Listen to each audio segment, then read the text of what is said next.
ایک شخص نے اپنے بوڑھے باپ کو چادر میں گٹھڑی کی طرح باندھا، پھر اس کو کنویں میں ڈالنے کے لیے چل دیا۔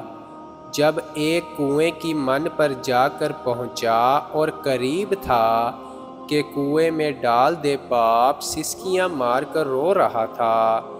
اس نے روتے ہوئے کہا کہ بیٹا، اس کنویں میں نہ ڈال، کسی دوسرے کنویں میں ڈال دے، کیونکہ اس میں نے اپنے باپ کو ڈالا تھا۔ یہ سن کر بیٹے کو ہوش آیا اور باپ کو کنویں میں ڈالنے سے رک گیا اور گٹھڑی کھول کر باپ کو کھڑا کیا اور ادب اور احترام کے ساتھ گھر لے آیا۔ دیکھا میرے دوستو اور ساتھیو، اس شخص نے احساس کر لیا اور اس کے سمجھ میں بات آ گئی اور بہت بڑے گناہ سے رک گیا۔